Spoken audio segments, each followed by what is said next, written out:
வணக்கம், நான் உங்கள் இயற்கையாளன் தவம். என்னடா இது பேர் என்ன, தண்ணீர் பழத்தை வச்சு என்ன சொல்ல போறோம் அப்படின்னா, இப்போ ஒரு வீடியோ வந்தது இல்லையா, தண்ணீர் பழத்துல இன்ஜெக்ஷன் பண்ணி கெமிக்கல் யூஸ் பண்ணி இதை சிகப்பு கலர்ல மாத்துறாங்க, ரொம்ப இனிப்பா இருக்கிறதுக்கு இதுக்குள்ள இன்ஜெக்ட் பண்றாங்கன்னு.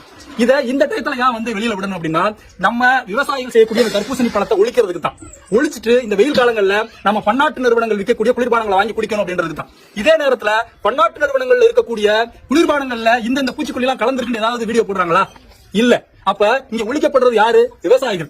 வாழ்றது யாரு? பன்னாட்டு நிறுவனங்களுடைய குளிர்பானங்கள். அதனால இந்த வெயில் காலம் ஆரம்பிச்ச உடனே இந்த பழத்துல அது இருக்கு, இந்த பழத்துல இது இருக்கு அப்படின்னு நம்மள்ட்ட பரப்பி இந்த வெயில் காலத்துல விவசாயிகள் உற்பத்தி பண்ணக்கூடிய தர்பூசணி மட்டும் கிடையாது, வெள்ளரிக்கால இருந்து எல்லா பழங்களுமே நம்ம சாப்பிடக்கூடாதுன்ற ஒரு கட்டமைப்பை இந்த உலகம் உருவாக்கிட்டு இருக்கு. அதை நம்ம உடைக்கணும். நீங்கெல்லாம் நான் சொல்றேன், இயற்கையாலனா தர்பூசணி வாங்கி சாப்பிடுங்க.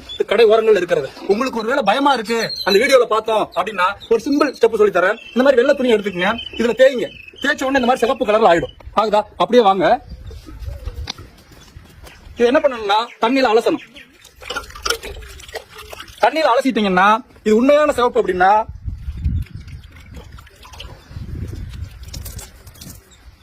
அந்த சிவப்பு உடனே போயிடும். அப்படி போகாம இந்த சிவப்பு இதுலயே ஒட்டிக்கிச்சுன்னா அதுதான் கெமிக்கல். அதனால பழங்களை சாப்பிடுங்க. நான் இதை பன்னாட்டு நிறுவனங்களுடைய குளிர்பானத்திற்கு எதிராக போடல. என்னுடைய விவசாயிகளுடைய பழங்களை வாங்குறதுக்கு ஆள் இல்லாம போயிடக்கூடாதுன்னு போடுறேன். அனைவருக்கும் பகிருங்கள். நன்றி. அன்புடன் உங்கள் இயற்கையாளன்.